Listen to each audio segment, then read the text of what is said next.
नमस्कार। खबरां दे इस बुलेटिन च तुहाडा स्वागत है। मैं हाँ कुसुम सोनिया। पहला एक नज़र चोणवीआं खबरां ते। ਭਾਰਤ 12 ਦੇਸ਼ਾਂ ਵਿੱਚ ਫਸੇ 14,800 ਤੋਂ ਵੱਧ ਆਪਣੇ ਨਾਗਰਿਕਾਂ ਨੂੰ ਵਾਪਸ ਲਿਆਉਣ ਲਈ 64 ਵਿਸ਼ੇਸ਼ ਉਡਾਣਾਂ ਚਲਾਏਗਾ। ਭਲਕ ਤੋਂ ਸ਼ੁਰੂ ਹੋ ਕੇ ਉਡਾਣਾਂ 13 ਮਈ ਤੱਕ ਚੱਲਣਗੀਆਂ। ਨੌ ਸੈਨਾ ਵੱਲੋਂ ਵੀ 3 ਜਹਾਜ਼ ਭੇਜੇ ਗਏ।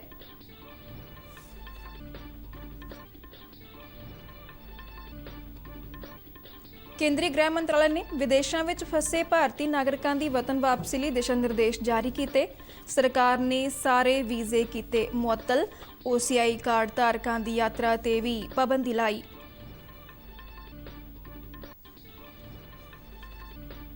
ਪੰਜਾਬ ਸਰਕਾਰ ਨੇ ਦੇਸ਼ ਵਿਦੇਸ਼ ਵਿੱਚ ਫਸੇ ਲੋਕਾਂ ਦੀ ਪੰਜਾਬ ਆਮਦ ਨਾਲ ਸਿੱਝਣ ਲਈ ਖਾਕਾ ਤਿਆਰ ਕੀਤਾ। ਸੂਬਾ ਸਿਹਤ ਵਿਭਾਗ ਨੂੰ ਸਖਤ ਹਦਾਇਤਾਂ ਜਾਰੀ।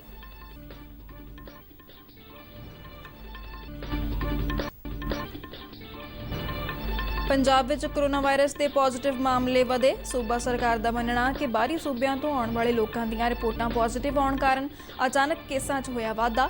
ਡਾਕਟਰੀ ਇਲਾਜ ਕਰਵਾ ਰਹੇ ਪੁਲਿਸ ਮੁਲਾਜ਼ਮਾਂ ਅਤੇ 5 ਸਾਲ ਤੋਂ ਛੋਟੇ ਬੱਚੇ ਵਾਲੀਆਂ ਮਹਿਲਾ ਪੁਲਿਸ ਮੁਲਾਜ਼ਮਾਂ ਪਾਸੋਂ ਮੋਹਰਲੀ ਕਤਾਰ ਵਿੱਚ ਡਿਊਟੀ ਲੈਣ ਤੇ ਰੋਕ ਲਗਾਈ। ਦੇਸ਼ ਭਰ ਵਿੱਚ ਕੋਰੋਨਾ ਪੋਜ਼ਿਟਿਵ ਦੇ 14,000 ਤੋਂ ਵੱਧ ਮਰੀਜ਼ ਸਿਹਤਯਾਬ ਹੋ ਕੇ ਘਰੋਂ ਘਰੀ ਪਰਤੇ। ਮਹਾਮਾਰੀ ਨਾਲ ਦੇਸ਼ ਭਰ ਵਿੱਚ ਮਰਨ ਵਾਲਿਆਂ ਦੀ ਗਿਣਤੀ 1,694 ਹੋਈ। ਦੁਨੀਆ ਭਰ ਵਿੱਚ ਇਸ ਨਾਮੁਰਾਦ ਬਿਮਾਰੀ ਨਾਲ ਮਰਨ ਵਾਲਿਆਂ ਦਾ ਆંકੜਾ 2.5 ਲੱਖ ਤੋਂ ਟੱਪਿਆ।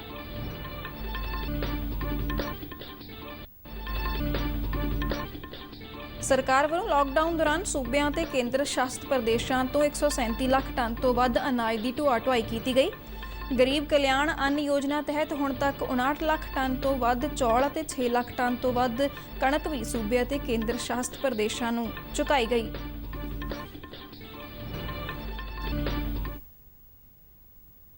ਤੇ ਹੁਣ ਖਬਰਾਂ ਵਿਸਥਾਰ ਨਾਲ। ਭਾਰਤ 12 ਦੇਸ਼ਾਂ ਵਿੱਚ ਫਸੇ 14,800 ਤੋਂ ਵੱਧ ਆਪਣੇ ਨਾਗਰਿਕਾਂ ਨੂੰ ਵਾਪਸ ਲਿਆਉਣ ਲਈ 64 ਵਿਸ਼ੇਸ਼ ਉਡਾਣਾਂ ਚਲਾਵੇਗਾ। ਸ਼ਹਿਰੀ ਹਵਾਬਾਜ਼ੀ ਬਾਰੇ ਮੰਤਰੀ ਹਰਦੀਪ ਸਿੰਘ ਪੁਰੀ ਨੇ ਨਵੀਂ ਦਿੱਲੀ 'ਚ ਇੱਕ ਡਿਜੀਟਲ ਪੱਤਰਕਾਰ ਸੰਮੇਲਨ ਦੌਰਾਨ ਦੱਸਿਆ ਕਿ ਇਹ ਉਡਾਣਾਂ ਭਲਕ ਤੋਂ ਸ਼ੁਰੂ ਹੋ ਕੇ ਇਸ ਮਹੀਨੇ ਦੀ 13 ਤਰੀਕ ਤੱਕ ਚੱਲਣਗੀਆਂ। ਪੁਰੀ ਨੇ ਦੱਸਿਆ ਕਿ ਇਹਨਾਂ 64 ਉਡਾਣਾਂ ਵਿੱਚੋਂ ਸੰਯੁਕਤ ਅਰਬ ਅਮਾਰਾਤ ਤੋਂ 10, ਕਤਰ ਤੋਂ 2, ਸਾਊਦੀ ਅਰਬ ਤੋਂ 5, ਬਰਤਾਨੀਆ ਤੋਂ 7, ਸਿੰਗਾਪੁਰ ਤੋਂ 5, ਅਮਰੀਕਾ ਤੋਂ 7, ਫਿਲੀਪੀਨਜ਼ ਤੋਂ 5, ਬੰਗਲਾਦੇਸ਼ ਤੋਂ 7, ਬਹਿਰੀਨ ਤੋਂ 2, ਮਲੇਸ਼ੀਆ ਤੋਂ 7, ਕੁਵੈਤ ਤੋਂ 5 ਅਤੇ ਓਮਾਨ ਤੋਂ 2 ਉਡਾਣਾਂ ਦਾ ਸੰਚਾਲਨ ਹੋਵੇਗਾ। ਕੇਂਦਰ ਸਰਕਾਰ ਨੇ ਇਹਨਾਂ ਦੇਸ਼ਾਂ 'ਚ ਫਸੇ 14,800 ਤੋਂ ਵੱਧ ਭਾਰਤੀ ਨਾਗਰਿਕਾਂ ਨੂੰ ਵਾਰੋ-ਵਾਰੀ ਵਤਨ ਵਾਪਸ ਲਿਆਉਣ ਲਈ ਵਿਸਥਾਰਤ ਯੋਜਨਾ ਦਾ ਐਲਾਨ ਕੀਤਾ ਹੈ। ਇਹਨਾਂ ਵਿੱਚੋਂ 15 ਉਡਾਣਾਂ ਕੇਰਲ ਦੇ ਲਈ ਅਤੇ 11 ਉਡਾਣਾਂ ਤਮਿਲਨਾਡੂ ਅਤੇ ਦਿੱਲੀ ਲਈ ਹੋਣਗੀਆਂ। 7 ਉਡਾਣਾਂ ਮਹਾਰਾਸ਼ਟਰ ਅਤੇ ਤੇਲੰਗਾਨਾ ਲਈ ਜਦਕਿ 5 ਉਡਾਣਾਂ ਗੁਜਰਾਤ ਲਈ ਨਿਰਧਾਰਿਤ ਕੀਤੀਆਂ ਗਈਆਂ ਨੇ। ਵਤਨ ਵਾਪਸੀ ਦੇ ਪਹਿਲੇ ਹਫ਼ਤੇ ਦੌਰਾਨ ਜ਼ਿਆਦਾਤਰ ਉਡਾਣਾਂ ਖਾੜੀ ਮੁਲਕਾਂ ਤੋਂ ਸੰਚਾਲਿਤ ਹੋਣਗੀਆਂ। Comprehensive plan has been drawn up to address the particular issue of those of our citizens who find themselves distressed and have been stranded in foreign countries. Let me just give you an indication of the number of flights that we are planning to mount during the first week of the resumption or the commencement of this operation, and I mean the period between May 7 to May 13th. ਇਸ ਦੌਰਾਨ ਨੌਸੈਨਾ ਨੇ ਪੁਸ਼ਟੀ ਕੀਤੀ ਹੈ ਕਿ ਮਾਲਦੀਵ ਅਤੇ UAE 'ਚ ਫਸੇ ਭਾਰਤੀਆਂ ਨੂੰ ਲਿਆਉਣ ਲਈ 3 ਜਹਾਜ਼ ਵੀ ਭੇਜੇ ਗਏ ਨੇ। INS ਜਲਾਸ਼ਵ ਅਤੇ INS ਮਗਰ ਨੂੰ ਮਾਲਦੀਵ ਲਈ ਭੇਜਿਆ ਗਿਆ ਹੈ, ਜਦਕਿ INS ਸ਼ਾਰਦੂਲ ਨੂੰ ਦੁਬਈ ਲਈ ਰਵਾਨਾ ਕੀਤਾ ਗਿਆ ਹੈ। ਸਰਕਾਰ ਨੇ ਸਪਸ਼ਟ ਕੀਤਾ ਹੈ ਕਿ ਸਿਰਫ ਕੋਰੋਨਾ ਵਾਇਰਸ ਮੁਕਤ ਲੋਕਾਂ ਨੂੰ ਹੀ ਯਾਤਰਾ ਦੀ ਇਜਾਜ਼ਤ ਹੋਵੇਗੀ ਅਤੇ ਪੂਰੀ ਪ੍ਰਕਿਰਿਆ ਦੌਰਾਨ ਨਿਰਧਾਰਤ ਨਿਯਮਾਂ ਦੀ ਪਾਲਣਾ ਕਰਨੀ ਯਕੀਨੀ ਹੋਵੇਗੀ। ਸੂਬਾ ਸਰਕਾਰਾਂ ਨੂੰ ਸਲਾਹ ਦਿੱਤੀ ਗਈ ਹੈ ਕਿ ਉਹ ਜਾਂਚ, ਇਕਾਂਤਵਾਸ ਅਤੇ ਸਿਹਤਯਾਬ ਹੋਣ ਮਗਰੋਂ ਅੱਗੇ ਦੀ ਯਾਤਰਾ ਦਾ ਪ੍ਰਬੰਧ ਆਪਣੀ ਪੱਧਰ ਤੇ ਕਰਨਗੇ। ਕੇਂਦਰੀ ਗ੍ਰਹਿ ਮੰਤਰਾਲੇ ਨੇ ਵਿਦੇਸ਼ਾਂ 'ਚ ਫਸੇ ਭਾਰਤੀ ਨਾਗਰਿਕਾਂ ਦੀ ਵਤਨ ਵਾਪਸੀ ਲਈ ਦਿਸ਼ਾ ਨਿਰਦੇਸ਼ ਜਾਰੀ ਕੀਤੇ ਨੇ। ਇਸ ਤੋਂ ਇਲਾਵਾ ਵਿਸ਼ੇਸ਼ ਕਾਰਨਾਂ ਕਰਕੇ ਵਿਦੇਸ਼ ਜਾਣ ਦੇ ਚਾਹਵਾਨ ਭਾਰਤੀ ਲੋਕਾਂ ਲਈ ਵੀ ਹਦਾਇਤਾਂ ਜਾਰੀ ਕੀਤੀਆਂ ਗਈਆਂ ਨੇ। ਵਿਦੇਸ਼ਾਂ ਤੋਂ ਅਜਿਹੇ ਭਾਰਤੀ ਨਾਗਰਿਕਾਂ ਨੂੰ ਵਾਪਸ ਲਿਆਉਣ ਨੂੰ ਤਰਜੀਹ ਦਿੱਤੀ ਜਾਵੇਗੀ ਜਿਹੜੇ ਕਿਸੇ ਸੰਕਟ ਦੇ ਚੱਲਦਿਆਂ ਵਤਨ ਵਾਪਸੀ ਲਈ ਮਜਬੂਰ ਨੇ। ਇਹਨਾਂ ਵਿੱਚ ਅਜਿਹੇ ਪ੍ਰਵਾਸੀ ਮਜ਼ਦੂਰ ਵੀ ਸ਼ਾਮਲ ਨੇ ਜਿਨ੍ਹਾਂ ਦੀਆਂ ਨੌਕਰੀਆਂ ਛੁੱਟ ਗਈਆਂ ਨੇ ਜਾਂ ਜਿਨ੍ਹਾਂ ਦਾ ਛੋਟੇ ਅਰਸੇ ਦਾ ਵੀਜ਼ਾ ਖਤਮ ਹੋ ਗਿਆ ਹੈ। ਡਾਕਟਰੀ ਸਹੂਲਤ ਦਾ ਲਾਭ ਲੈਣ ਤੋਂ ਵਾਂਝੇ ਰਹਿ ਰਹੇ ਭਾਰਤੀ ਜਿਨ੍ਹਾਂ ਵਿੱਚ ਗਰਭਵਤੀ ਔਰਤਾਂ ਤੇ ਬਜ਼ੁਰਗ ਸ਼ਾਮਿਲ ਨੇ ਉਹਨਾਂ ਨੂੰ ਵਾਪਸੀ ਲਈ ਤਰਜੀਹ ਦਿੱਤੀ ਜਾਵੇਗੀ। ਇਹਨਾਂ ਸਾਰਿਆਂ ਨੂੰ ਹਵਾਈ ਯਾਤਰਾ ਦਾ ਖਰਚਾ ਆਪ ਝੱਲਣਾ ਪਵੇਗਾ ਅਤੇ ਜਹਾਜ਼ ਵਿੱਚ ਬੈਠਣ ਤੋਂ ਪਹਿਲਾਂ ਇਹ ਐਲਾਨ ਕਰਨਾ ਪਵੇਗਾ ਕਿ ਉਹ ਭਾਰਤ ਪੁੱਜਣ ਤੇ ਘੱਟੋ-ਘੱਟ 14 ਦਿਨਾਂ ਲਈ ਲਾਜ਼ਮੀ ਤੌਰ ਤੇ ਕੁਆਰੰਟਾਈਨ ਸੈਂਟਰ 'ਚ ਰਹਿਣਗੇ। ਵਿਮਾਨ 'ਚ ਬੈਠਣ ਤੇ ਇਹਨਾਂ ਸਾਰੇ ਯਾਤਰੀਆਂ ਦੀ ਥਰਮਲ ਸਕੈਨਿੰਗ ਵੀ ਕੀਤੀ ਜਾਵੇਗੀ। ਇਸ ਤਰ੍ਹਾਂ ਭਾਰਤ ਵਿੱਚ ਫਸੇ ਜਿਹੜੇ ਲੋਕ ਕਿਸੇ ਜ਼ਰੂਰੀ ਕਾਰਨਾਂ ਕਰਕੇ ਵਿਦੇਸ਼ ਜਾਣਾ ਚਾਹੁੰਦੇ ਨੇ ਉਹਨਾਂ ਨੂੰ ਵੀ ਥਰਮਲ ਸਕੈਨਿੰਗ ਕਰਵਾਉਣੀ ਪਵੇਗੀ। ਸਿਰਫ ਅਜਿਹੇ ਨਾਗਰਿਕਾਂ ਨੂੰ ਹੀ ਵਿਦੇਸ਼ ਜਾਣ ਦੀ ਮਨਜ਼ੂਰੀ ਦਿੱਤੀ ਜਾਵੇਗੀ ਜਿਨ੍ਹਾਂ 'ਚ ਕੋਵਿਡ-19 ਦੇ ਲੱਛਣ ਨਹੀਂ ਪਾਏ ਜਾਣਗੇ। ਇਸੇ ਦੌਰਾਨ ਕੇਂਦਰ ਸਰਕਾਰ ਨੇ ਵਿਦੇਸ਼ੀ ਨਾਗਰਿਕਾਂ ਨੂੰ ਦਿੱਤੇ ਕੁਝ ਇੱਕ ਸ਼੍ਰੇਣੀਆਂ ਨੂੰ ਛੱਡ ਕੇ ਸਾਰੇ ਵੀਜ਼ੇ ਲਾਕਡਾਊਨ ਕਾਰਨ ਭਾਰਤ ਤੋਂ ਅਤੇ ਭਾਰਤ ਤੱਕ ਕੌਮਾਂਤਰੀ ਹਵਾਈ ਯਾਤਰਾ ਦੇ ਬੰਦ ਰਹਿਣ ਤੱਕ ਮੁਅੱਤਲ ਕਰ ਦਿੱਤੇ ਨੇ। ਕੇਂਦਰੀ ਗ੍ਰਹਿ ਮੰਤਰਾਲਾ ਨੇ ਇੱਕ ਵੱਖਰੇ ਹੁਕਮ 'ਚ ਕਿਹਾ ਕਿ ਲਾਕਡਾਊਨ ਦੇ ਕਾਰਨ ਭਾਰਤ 'ਚ ਫਸੇ ਵਿਦੇਸ਼ੀਆਂ ਦੇ ਵੀਜ਼ੇ ਅੱਗੇ ਵਧਾ ਦਿੱਤੇ ਗਏ ਨੇ। ਇਹ ਵਾਧਾ ਕੌਮਾਂਤਰੀ ਹਵਾਈ ਯਾਤਰਾ ਸ਼ੁਰੂ ਹੋਣ ਤੋਂ ਬਾਅਦ 30 ਦਿਨਾਂ ਦੇ ਸਮੇਂ ਲਈ ਹੋਵੇਗਾ। ਗ੍ਰਹਿ ਮੰਤਰਾਲਾ ਨੇ ਇਹ ਵੀ ਕਿਹਾ ਹੈ ਕਿ ਉਸਨੇ ਕੌਮਾਂਤਰੀ ਉਡਾਣਾਂ ਮੁਅੱਤਲ ਰਹਿਣ ਤੱਕ OCI ਕਾਰਡ ਧਾਰਕਾਂ ਨੂੰ ਦਿੱਤੇ ਉਮਰ ਭਰ ਦੇ ਕਈ ਵਾਰ ਦਾਖਲੇ ਵਾਲੇ ਵੀਜ਼ਿਆਂ ਤੇ ਵੀ ਯਾਤਰਾ ਮੁਅੱਤਲ ਕਰ ਦਿੱਤੀ ਹੈ। OCI ਕਾਰਡ ਧਾਰਕ ਜਿਹੜੇ ਪਹਿਲਾਂ ਹੀ ਭਾਰਤ 'ਚ ਨੇ ਉਹ ਬਿਨਾਂ ਕਿਸੇ ਮਿਆਦ ਦੇ ਦੇਸ਼ 'ਚ ਰਹਿ ਸਕਦੇ ਨੇ। ਪੰਜਾਬ ਸਰਕਾਰ ਨੇ ਦੇਸ਼ ਵਿਦੇਸ਼ 'ਚ ਫਸੇ ਲੋਕਾਂ ਦੀ ਪੰਜਾਬ ਆਮਦ ਨਾਲ ਸਿੱਝਣ ਲਈ ਇੱਕ ਖਾਕਾ ਤਿਆਰ ਕੀਤਾ ਹੈ। ਮੁੱਖ ਮੰਤਰੀ ਕੈਪਟਨ ਅਮਰਿੰਦਰ ਸਿੰਘ ਨੇ ਸਿਹਤ ਵਿਭਾਗ ਨੂੰ ਸਖਤ ਹਦਾਇਤਾਂ ਜਾਰੀ ਕੀਤੀਆਂ ਨੇ ਕਿ ਪੰਜਾਬ ਆਉਣ ਵਾਲੇ ਹਰ ਵਿਅਕਤੀ ਦੀ ਲਾਜ਼ਮੀ ਜਾਂਚ ਕੀਤੀ ਜਾਵੇ। ਵੱਧ ਜੋਖਮ ਵਾਲੇ ਖੇਤਰਾਂ ਤੋਂ ਯਾਨੀ ਰੈੱਡ ਜ਼ੋਨ ਤੋਂ ਵਾਪਸ ਆਉਣ ਵਾਲਿਆਂ ਲਈ ਸੰਸਥਾਗਤ ਇਕਾਂਤਵਾਸ ਅਤੇ ਪ੍ਰਵਾਸੀ ਭਾਰਤੀਆਂ ਲਈ ਹੋਟਲਾਂ ਅਤੇ ਘਰਾਂ 'ਚ ਇਕਾਂਤਵਾਸ ਨੂੰ ਯਕੀਨੀ ਬਣਾਇਆ ਜਾਵੇ।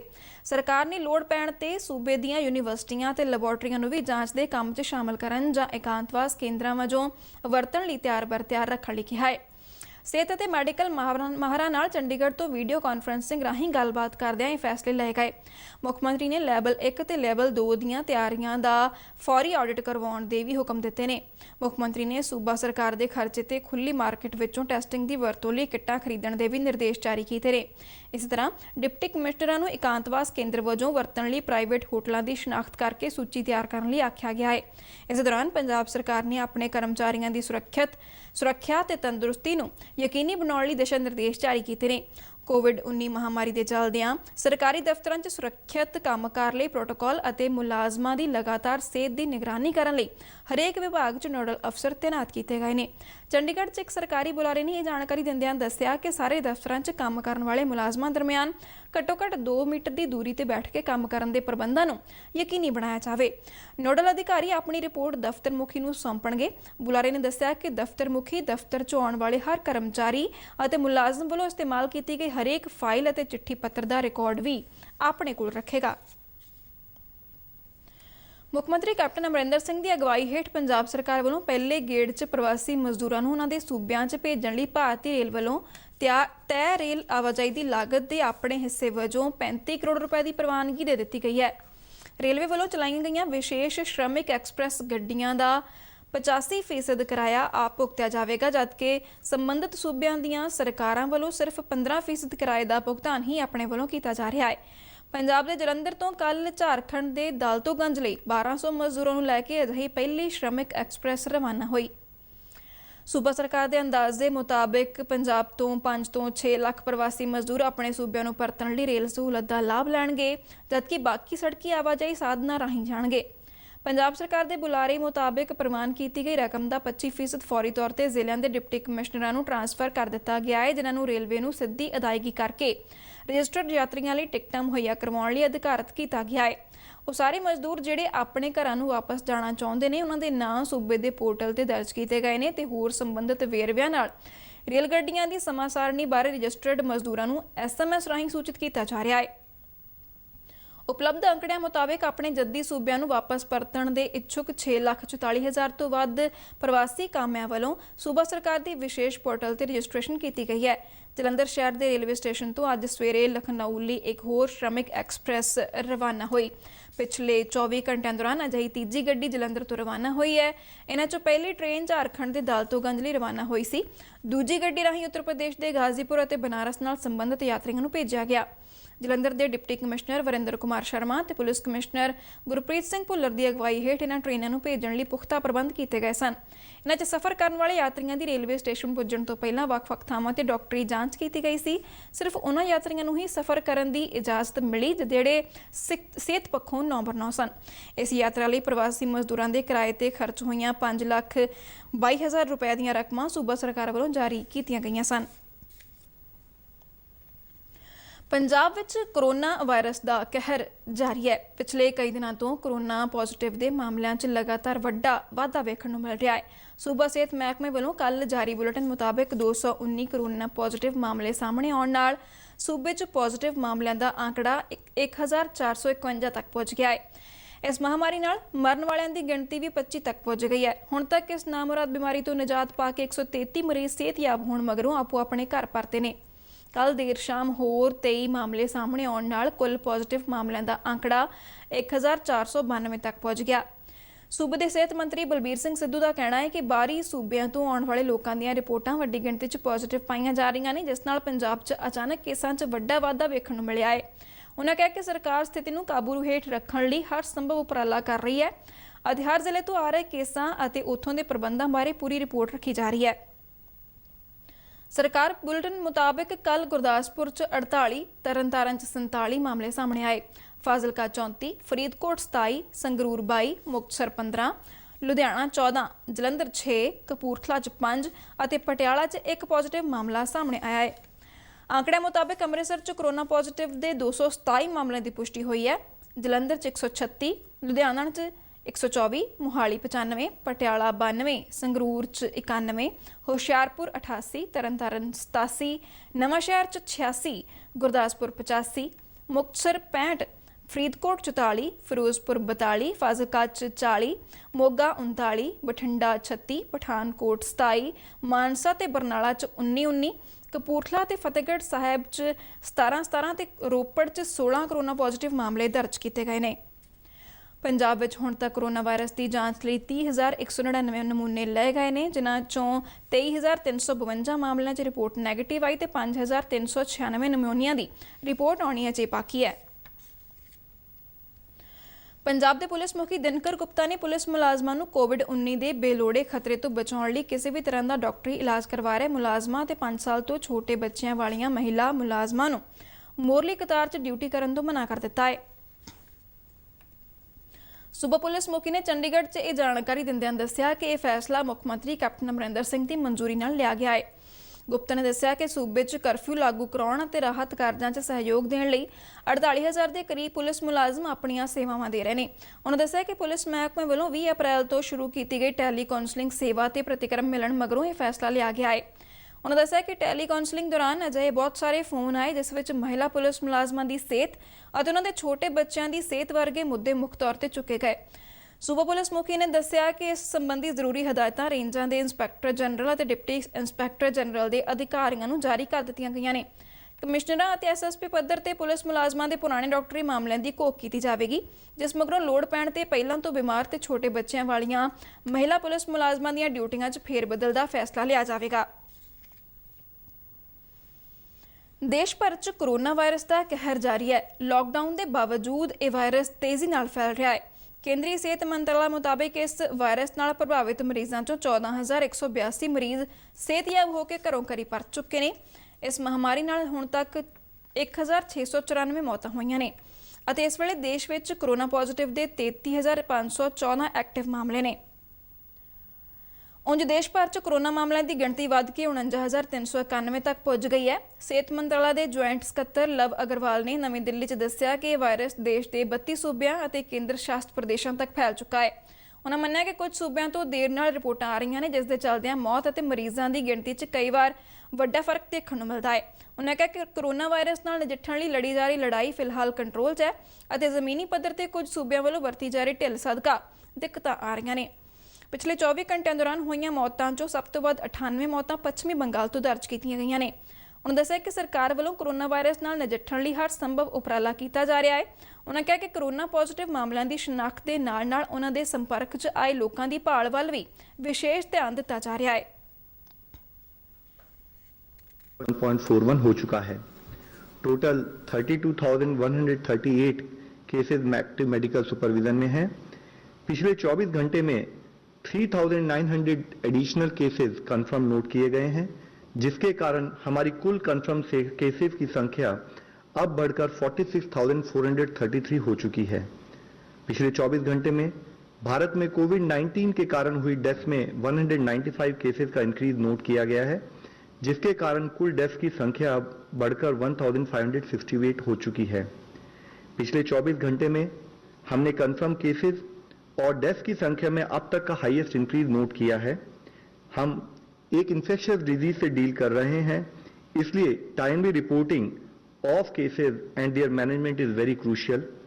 कुछ राज्यों में आईसीएमआर ਵੱਲੋਂ ਕੋਰੋਨਾ ਵਾਇਰਸ ਦੀ ਜਾਂਚ ਲਈ ਦੇਸ਼ ਭਰ ਤੋਂ ਹੁਣ ਤੱਕ 12,76,781 ਨਮੂਨੇ ਲਗਾਏ ਨੇ। ਇਸ ਦੌਰਾਨ ਦੁਨੀਆ ਭਰ 'ਚ ਕੋਰੋਨਾ ਪੋਜ਼ਿਟਿਵ ਦੇ ਮਾਮਲਿਆਂ ਦੀ ਕੁੱਲ ਗਿਣਤੀ ਵੱਧ ਕੇ 36,94,920 ਤੱਕ ਪਹੁੰਚ ਗਈ ਹੈ। ਦੁਨੀਆ ਭਰ 'ਚ ਇਸ ਮਹਾਮਾਰੀ ਨਾਲ 2,55,715 ਮੌਤਾਂ ਹੋ ਚੁੱਕੀਆਂ ਨੇ। ਹਾਲਾਂਕਿ 12,24,558 ਵਿਅਕਤੀ ਇਸ ਬਿਮਾਰੀ ਨਾਲ ਜੂਝ ਕੇ ਠੀਕ ਵੀ ਹੋਏ ਨੇ। ਅਮਰੀਕਾ ਵਿੱਚ ਇਸ ਬਿਮਾਰੀ ਨਾਲ 71,148 ਮੌਤਾਂ ਹੋ ਚੁੱਕੀਆਂ ਨੇ। ਇਟਲੀ, ਇੰਗਲੈਂਡ, ਸਪੇਨ ਅਤੇ ਫਰਾਂਸ ਵਿੱਚ ਵੀ ਮਰਨ ਵਾਲਿਆਂ ਦੀ ਗਿਣਤੀ 25 ਤੋਂ 30,000 ਦੇ ਵਿੱਚ ਹੈ। ਇਜ਼ਰਾਈਲ ਦੇ ਰੱਖਿਆ ਮੰਤਰੀ ਨਫਤਾਲੀ ਬੈਨਟ ਨੇ ਦਾਅਵਾ ਕੀਤਾ ਹੈ ਕਿ ਉਹਨਾਂ ਦੇ ਬਾਇਓਸਰਜੀਕਲ ਰਿਸਰਚ ਇੰਸਟੀਚਿਊਟ ਨੇ ਕੋਰੋਨਾ ਵਾਇਰਸ ਨਾਲ ਨਜਿੱਠਣ ਲਈ ਐਂਟੀਡੋਟ ਤਿਆਰ ਕਰ ਲਿਆ ਹੈ। ਉਹਨਾਂ ਦਾ ਦਾਅਵਾ ਹੈ ਕਿ ਇਸ ਪਹਿਲ ਕਦਮੀ ਨਾਲ ਕੋਰੋਨਾ ਵਾਇਰਸ ਮਹਾਮਾਰੀ ਦਾ ਇਲਾਜ ਸੰਭਵ ਹੋਣ 'ਚ ਵੱਡੀ ਕਾਮਯਾਬੀ ਮਿਲ ਸਕੇਗੀ। ਤਿਆਰ ਕੀਤੀ ਗਈ ਦਵਾਈ ਦਾ ਜ਼ਿਕਰ ਕਰਦਿਆਂ ਉਹਨਾਂ ਕਿਹਾ ਕਿ ਇਹ ਵੈਕਸੀਨ ਕੋਰੋਨਾ ਵਾਇਰਸ ਤੇ ਹਮਲਾ ਕਰਕੇ ਉਸ ਨੂੰ ਸਰੀਰ ਦੇ ਅੰਦਰ ਹੀ ਖਤਮ ਕਰਨ ਦੀ ਸਮਰੱਥਾ ਰੱਖਦੀ ਹੈ। ਕੇਂਦਰੀ ਸਿਹਤ ਮੰਤਰੀ ਡਾਕਟਰ ਹਰਸ਼ ਵਰਧਨ ਨੇ ਨਵੀਂ ਦਿੱਲੀ 'ਚ ਇੱਕ ਉੱਚ ਪੱਧਰੀ ਮੰਤਰੀ ਸਮੂਹ ਦੀ ਮੀਟਿੰਗ ਦੀ ਪ੍ਰਧਾਨਗੀ ਕੀਤੀ। ਮੀਟਿੰਗ 'ਚ ਕੋਵਿਡ-19 ਨਾਲ ਪੈਦਾ ਹੋਈ ਸਥਿਤੀ ਦੀ ਸਮੀਖਿਆ, ਨਜ਼ਰਸਾਨੀ ਅਤੇ ਮੁਲਾਂਕਣ ਕੀਤਾ ਗਿਆ। ਇਸ ਮਹਾਮਾਰੀ ਨਾਲ ਸੰਬੰਧਿਤ ਅਸਲ ਸਥਿਤੀ ਤੋਂ ਮੰਤਰੀ ਨੂੰ ਜਾਣੂ ਕਰਵਾਉਣ ਦੇ ਨਾਲ-ਨਾਲ ਕੋਰੋਨਾ ਵਾਇਰਸ ਦੇ ਤਾਜ਼ਾ ਅੰਕੜਿਆਂ ਨੂੰ ਵੀ ਸਾਰਿਆਂ ਸਾਹਮਣੇ ਰੱਖਿਆ ਗਿਆ।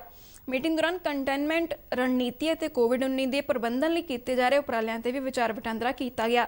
ਇਸ ਦੌਰਾਨ ਕੇਂਦਰ ਤੇ ਵੱਖ-ਵੱਖ ਸੂਬਿਆਂ ਵੱਲੋਂ ਕੀਤੇ ਜਾ ਰਹੇ ਉਪਰਾਲਿਆਂ ਤੇ ਵੀ ਚਰਚਾ ਹੋਈ।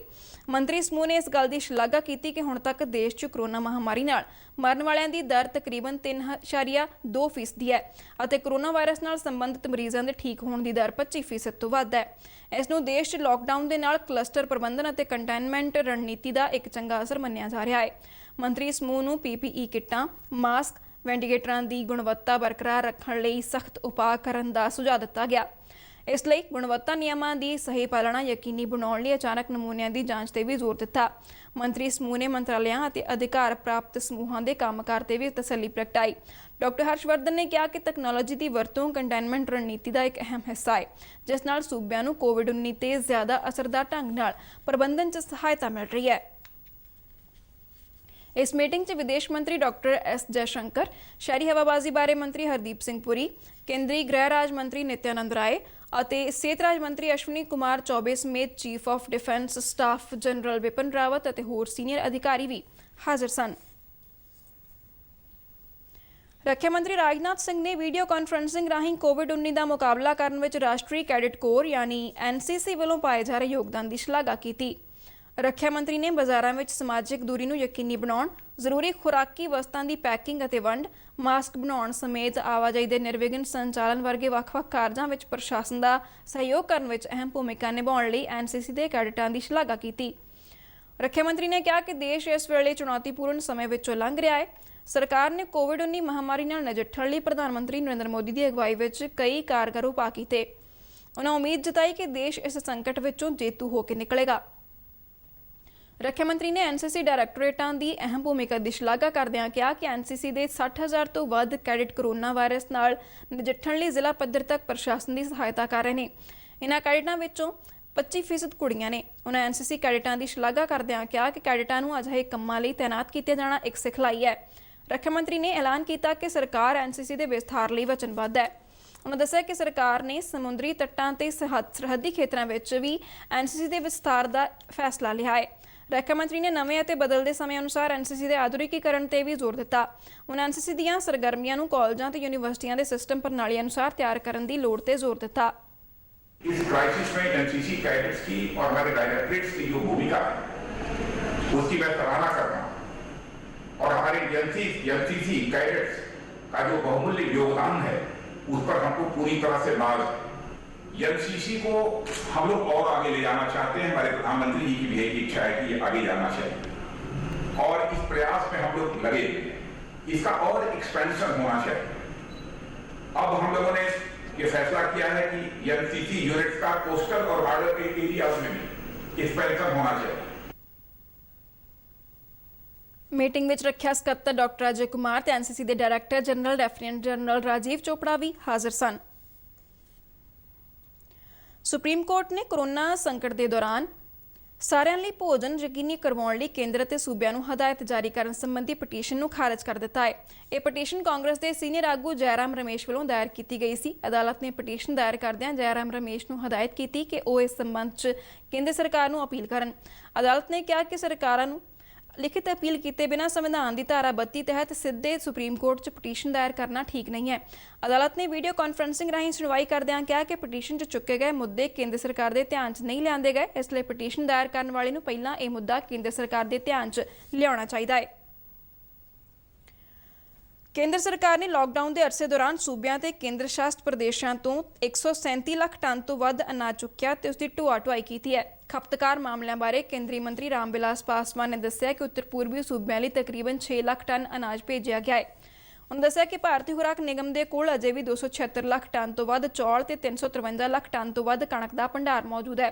ਪਾਸਵਾਨ ਨੇ ਦੱਸਿਆ ਕਿ ਲਾਕਡਾਊਨ ਅਰਸੇ ਦੇ ਦੌਰਾਨ ਰਾਹਤ ਕੈਂਪ ਚਲਾ ਰਹੇ ਐਨਜੀਓ ਅਤੇ ਸਮਾਜਿਕ ਅਦਾਰੇ ਖੁੱਲ੍ਹਾ ਬਾਜ਼ਾਰ ਵਿਕਰੀ ਯੋਜਨਾ ਤਹਿਤ ਸਿੱਧੇ ਐਫਸੀਆਈ ਦੇ ਡੀਪੂ ਤੋਂ ਕਣਕ ਅਤੇ ਚੌਲ ਖਰੀਦ ਸਕਦੇ ਨੇ। ਇਸ ਯੋਜਨਾ ਤਹਿਤ ਚੌਲ 22 ਰੁਪਏ ਤੇ ਕਣਕ 21 ਰੁਪਏ ਫੀ ਕਿਲੋ ਦੀ ਦਰ ਤੇ ਉਪਲਬਧ ਨੇ।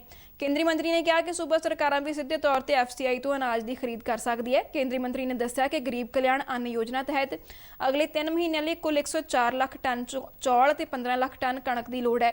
ਇਹਨਾਂ ਵਿੱਚੋਂ 59 ਲੱਖ ਟਨ ਤੋਂ ਵੱਧ ਚੌਲ ਤੇ 8 ਲੱਖ ਟਨ ਤੋਂ ਵੱਧ ਕਣਕ ਵੱਖ-ਵੱਖ ਸੂਬਿਆਂ ਤੇ ਕੇਂਦਰ ਸ਼ਾਸਿਤ ਪ੍ਰਦੇਸ਼ਾਂ ਵੱਲੋਂ ਪਹਿਲਾਂ ਹੀ ਚੁੱਕ ਲਿਆ ਗਿਆ ਹੈ। ਇਸ ਦੇ ਨਾਲ ਹੀ ਖਬਰਾਂ ਦਾ ਬੁਲੇਟਿਨ ਖਤਮ ਹੁੰਦਾ ਹੈ। ਆਗਿਆ ਦਿਓ। ਧੰਨਵਾਦ।